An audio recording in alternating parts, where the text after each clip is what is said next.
Hey guys, what's up? How's it going? My name is Samantha, and I'm the Boho Witch here on YouTube and Artsy Mouse over on the Instagram. If this is your first time visiting my channel and you're interested in making some magical crafts, watching witchy unboxings, or learning aspects of the craft itself, then go ahead and subscribe and hit that bell so you never miss out on another video. In today's video, I'm going to be talking about sigils, what they are, how to use them, and how to make them. So sit back, relax, grab yourself a cup of tea, and settle in because this video is going to be a little bit of a long one. I am sipping on a blend called Midsummer's Night's Brew from the Georgia Tea Company.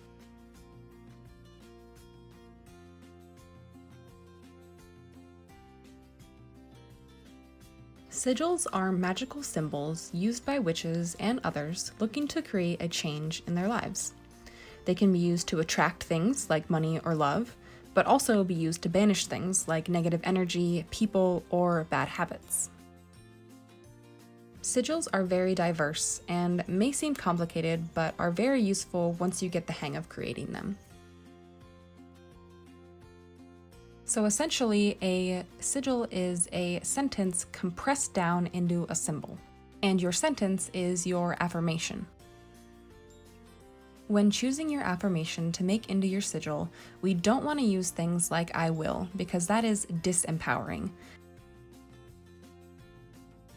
Instead, we want to start our sentence off with I am, because that is empowering, and that will create the change and the energy that we want to see within our sigil.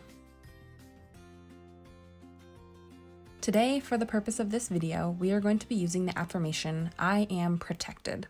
So we are going to be going through a couple of different ways to create sigils, and this is the affirmation that we're going to be using throughout all of those different kinds. So the first one we're going to go over is the letter-based method. Now, this one you're going to write out your affirmation, then we're going to cross out all of our vowels and all of our repeating letters. So after that process, we're left with M, P, R, T, C, and D. Then our next step is to break the individual letters down into individual strokes. So as you can see, the M has 2 lines and then 2 humps that make up the M.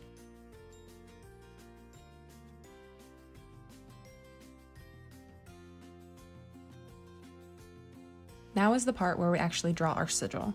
So by taking all of these letter strokes and putting them all together into a symbol that we like, or a symbol that portrays the affirmation that we wrote down. So something that portrays protection to me would be something like this.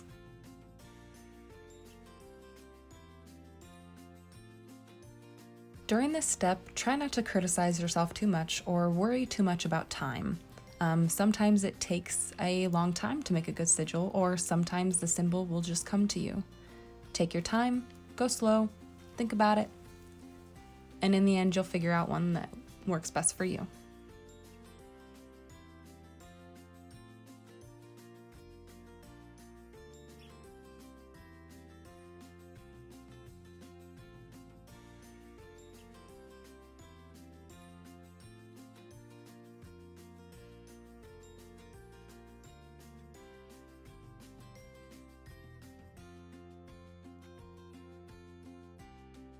So our next method is called the freestyle method. So this one is literally how it sounds.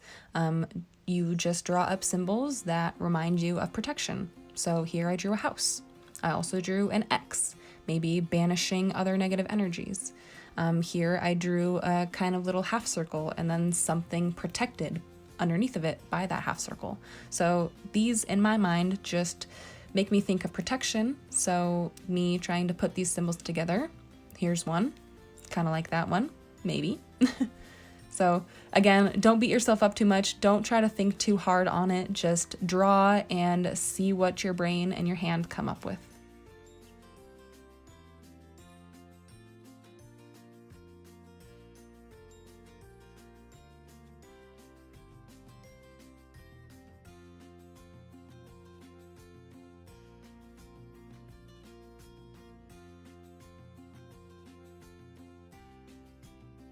All right, moving on to our next method. Now, I don't know exactly what the name of this one is, so I'm just gonna call it the alphabet table.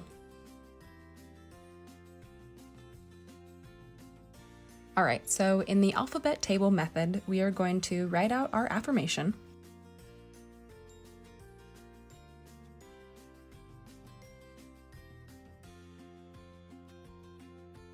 Then we are going to use this table and convert our letters into numbers. So the I is under 9, so there's 9. The A is under 1, so there's 1, and so on and so forth.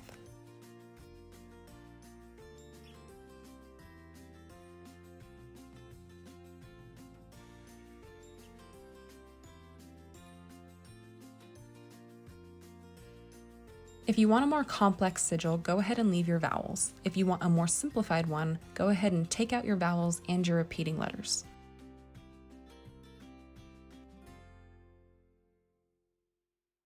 And after that, we're left with the numbers of 4, 7, 9, 3, 2, and 4.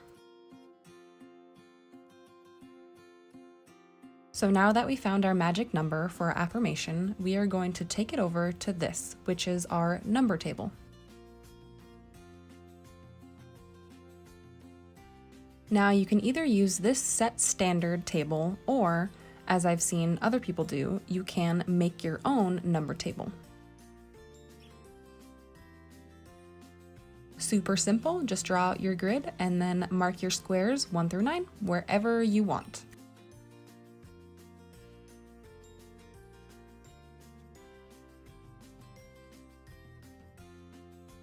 All right, now that we have our magic number brought over, we are going to use our grid, and basically we just play connect the dots with our numbers. So my first number was 4, so I started with 4, went down onto 7, over to 9, 3, 2, and then back to number 4.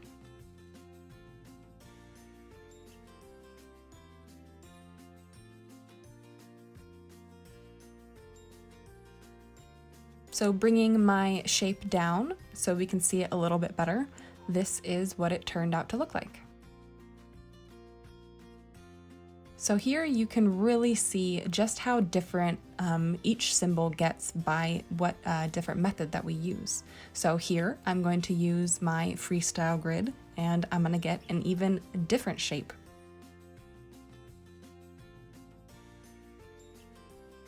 Another thing that you can do with this number grid is, instead of going back to number 4, since I have one at the beginning and one at the end, you can put a little dot on wherever the number resides within your line when you're drawing it out.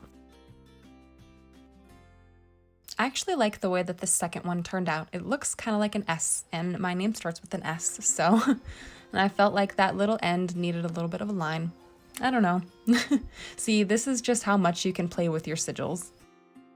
Another method is to create a freestyle number wheel. So in this way, you just put all of your numbers, whatever random order you want to, all around. Just make sure that it's in a circle shape.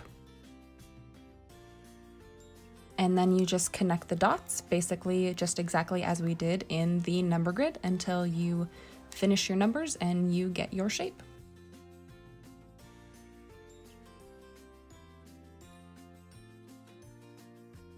And I was actually kind of pleased with the way that this one turned out as well. It kind of reminds me of a crown, but also kind of reminds me of like a spike wall, very protective. So I drew some little lines coming out of it and then a little circle, so that would represent me being protected by the outside sigil. Alrighty, and our last and final method is our alphabet wheel. So again, I don't know if that is the exact name, I just made that one up. So for this method, we are going to write out our affirmation, cross out all the vowels and repeating numbers, just like we did in the other methods. And then this one, we are going to connect the dots, kind of like we did in the number grid and the number wheels. So because there are more letters in the alphabet than there are 1 through 9 numbers in our grid, we're able to get a more complex sigil.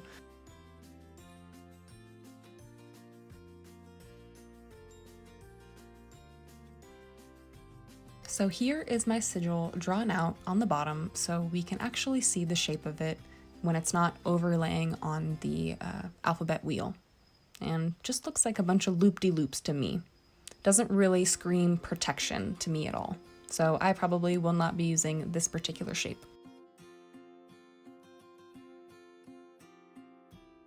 Now, even though all of these methods use a lot of different tables, the underlying way of drawing the sigil out and making it with our letters is still pretty much the same across the board. We write it out, we take out the vowels and the repeating letters, and then connect the dots on whatever type of method we want to. Unlike the first two methods, which were the letter-based method and the freestyle method, which those two are actually my favorite. When you use the other methods, I feel like you're confined within their grid or within their wheel to create whatever symbol that it chooses to make for you. Unlike with the alphabet method and the freestyle method, you have your own creative freedom to create whatever sigil really resonates with you and what your affirmation is working towards. Alrighty guys, now we're going to talk about activating your sigil. So the activation of our sigil is a lot like charging our sigil. And as you may already know, there are many, many different ways we can charge things. You can activate your sigil in the sunlight or the moonlight. You can activate it with just your intent. You can spit on it. Some people activate it with their blood.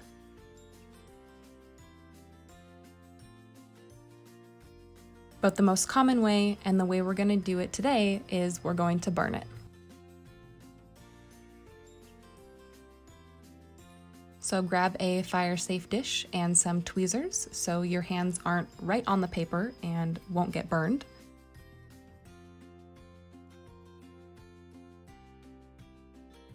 Now you can simply burn it and call it good. I like to pray over it and put my intent into it as well as it's cooling down or simmering off. And then I like to ask the 5 elements to bless it and charge it as well.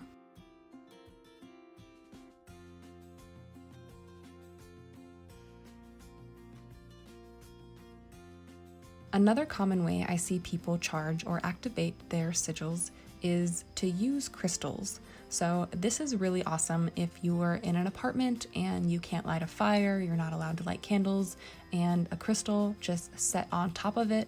You can pray over it as well, you can charge it up. Good crystals to use can be selenite or just clear quartz crystal. Now this is a protection sigil, so I can use obsidian, or I can use something a little bit different, like a little bit of black tourmaline. So with these 3 pieces of my black tourmaline, I'm kind of creating like a crystal grid around my sigil.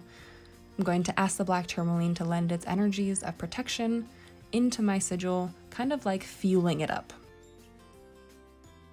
Leave your crystals for as long as you think that you need to leave your crystals.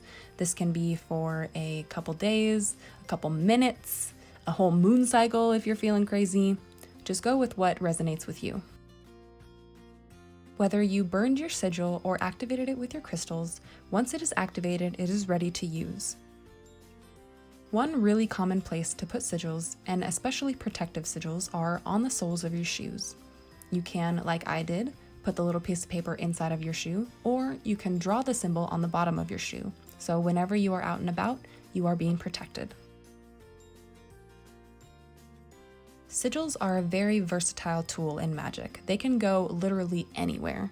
You can draw them on your body, put one in a spell bottle, put some on your shoes, like I said earlier, draw some in the cleaning solution on your windows for your house. There's literally endless possibilities with sigils.